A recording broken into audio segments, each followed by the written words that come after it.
In the vast and intricate tapestry of Norse mythology, few figures are as complex, contradictory, and captivating as Loki, the trickster god whose very existence seems to embody chaos itself.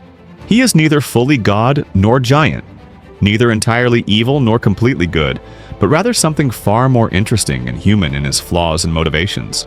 Loki stands as one of the most misunderstood characters in all of mythology, often reduced to a simple villain when in reality, he represents something far more profound about the nature of change, chaos, and the inevitable destruction that must come before rebirth. Loki's origins are themselves a contradiction. He was born to the giant Farbauti and the goddess Laufey, making him a being of mixed heritage, forever caught between two worlds.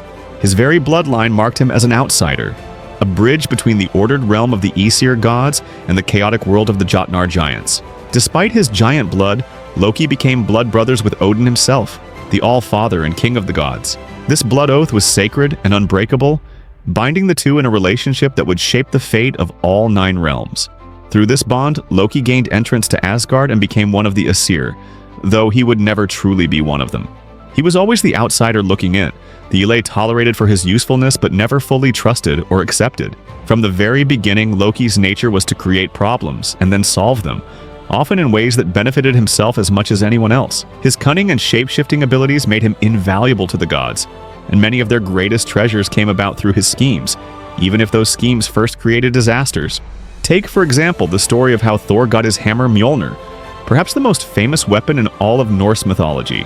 Loki had cut off the golden hair of Sif, Thor's beloved wife, as a cruel prank. When Thor discovered this, he was ready to break every bone in Loki's body. To save himself, Loki promised to get Sif hair made of real gold from the dwarves, the master craftsmen of the cosmos. But Loki, being Loki, couldn't simply complete this task straightforwardly. He made bets with 2 different groups of dwarves, challenging them to create the most magnificent treasures. The result was not just golden hair for Sif, but also Mjolnir for Thor, Gungnir the spear for Odin, Draupnir the self-replicating ring, Gulenbursti the golden boar, and Skidbladnir the magical ship. Yes, Loki had caused the problem in the first place, but his solution gave the gods some of their most powerful artifacts. This pattern repeated itself throughout Loki's stories.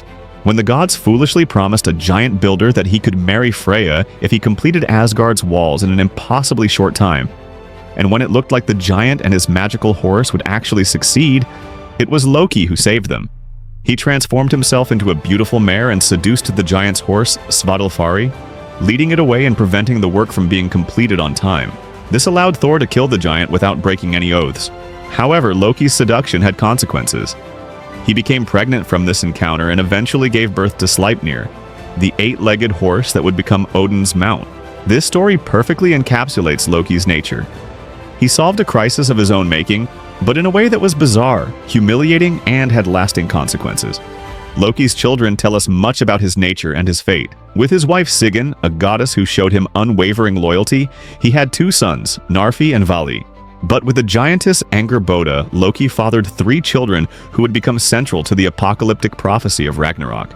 These were Fenrir, the great wolf who would one day swallow Odin himself, Jormungandr, the world serpent so massive it encircled Midgard and bit its own tail, and Hel, who would become the goddess of the underworld realm that bore her name. When the gods learned of these children and heard prophecies of the destruction they would cause, they acted with characteristic paranoia. They threw Jormungandr into the ocean, where he grew to enormous size. They cast Hel into the underworld to rule over the dead, and they tried to bind Fenrir with increasingly strong chains. The binding of Fenrir is one of the most tragic and telling stories in Norse mythology. The wolf grew larger and more powerful each day, and the gods feared him. They tried to bind him with various chains, but Fenrir broke them all easily. Finally, they had the dwarves forge Gleipnir, a magical ribbon made from impossible things. The sound of a cat's footfall, the beard of a woman, the roots of a mountain, the sinews of a bear, the breath of a fish, and the spittle of a bird. Fenrir, now suspicious of the gods' intentions, agreed to let them bind him with this ribbon only if one of the gods would place their hand in his mouth as a pledge of good faith. Only Tyr, the god of war and justice, was brave enough to do so. When Fenrir discovered he could not break Gleipnir and realized the gods had betrayed him, he bit off Tyr's hand. Fenrir remained bound until Ragnarok, but the gods had made an enemy who would never forgive them. This story shows how the gods' fear of prophecy often caused the very events they sought to prevent. But it was Loki's role in the death of Baldr that truly marked his transformation from troublesome trickster to outright enemy of the gods. Baldr, son of Odin and Frigg, was the most beloved of all the gods, beautiful and good in every way.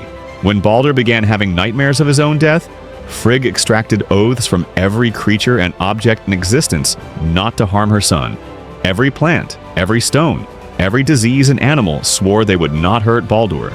The gods, delighting in Baldr's invulnerability, made a game of throwing weapons at him, watching everything bounce off harmlessly. But Loki, driven by jealousy or simply his chaotic nature, discovered that Frigg had overlooked one plant, mistletoe, which she thought too young and harmless to bother with. Loki fashioned a spear or dart from mistletoe and gave it to Baldr's blind brother Hoder, guiding his hand to throw it at Baldr. The mistletoe pierced Baldr's heart and he fell dead. The gods were devastated. They sent Hermod to Hel's realm to bargain for Baldr's return. Hel agreed to release Baldr if every being in existence would weep for him, and everything did weep for Baldr. Every person, every animal, every plant and stone, except for one giantess named Thok, who refused. Thok was almost certainly Loki in disguise, ensuring that Baldr would remain in Hel's realm. This was the final straw for the gods. They hunted Loki down as he fled, shapeshifting into various forms to escape. Eventually they caught him and devised a punishment so cruel it reveals the dark side of the supposedly noble Æsir gods. The gods took Loki deep into a cave. They took his son Vali and transformed him into a wolf, who in his madness tore his brother Narfi to pieces. They used Narfi's entrails to bind Loki to 3 rocks. Then Skadi, a giantess with a grudge against Loki, hung a venomous serpent above his head so that burning venom would drip onto his face for eternity. Only Sigyn, Loki's faithful wife, stayed with him, holding a bowl to catch the venom. But when the bowl filled and she had to turn away to empty it, the venom would fall on Loki's face, causing him such agony that his thrashing created earthquakes in Midgard. There Loki would remain in constant torment until the chains that bound him broke at Ragnarök. And when Ragnarök finally comes, when the Fimbulwinter ends and the final battle begins, Loki will break free from his bonds. He will sail on Naglfar, a ship made from the fingernails of the dead, commanding an army of giants and the dishonored dead from Hel's realm. He will march on Asgard alongside his children, Fenrir and Jormungandr, now freed from their own prisons. In the final battle on the plain of Vigrid, Loki will face Heimdall, the watchman of the gods who had long been his enemy, and the two will kill each other in single combat. This is Loki's ultimate fate, not to survive Ragnarök, but to die ensuring the gods' destruction, the final act of the ultimate trickster. But who was Loki really? Was he evil or simply chaotic? The answer is neither simple. Loki represents the necessary force of change and disruption in a world that the gods tried to keep static and ordered. He was the grain of sand in the oyster, the irritant that produced pearls. Yes, he caused problems, but he also forced innovation and adaptation. Without Loki, the gods would not have their greatest treasures. Without Loki, they would have grown complacent and weak. In many ways, Loki was the price the gods paid for their power and their treasures. He was chaos itself, sometimes helpful, sometimes destructive, but always necessary. The Vikings understood that order without chaos becomes stagnation, and that the trickster figure, however dangerous, serves an essential role in the cosmic balance. Loki's ultimate betrayal and his role in Ragnarök can be seen as the inevitable result of how he was treated. An outsider never truly accepted, his children imprisoned or exiled based on prophecy rather than actions, and finally subjected to eternal torture for killing someone the gods themselves would not have hesitated to kill if they had deemed it necessary. In this light, Loki becomes not a villain but a tragedy, a complex figure who embodied the contradictions and inevitable doom that haunted Norse mythology from its beginning.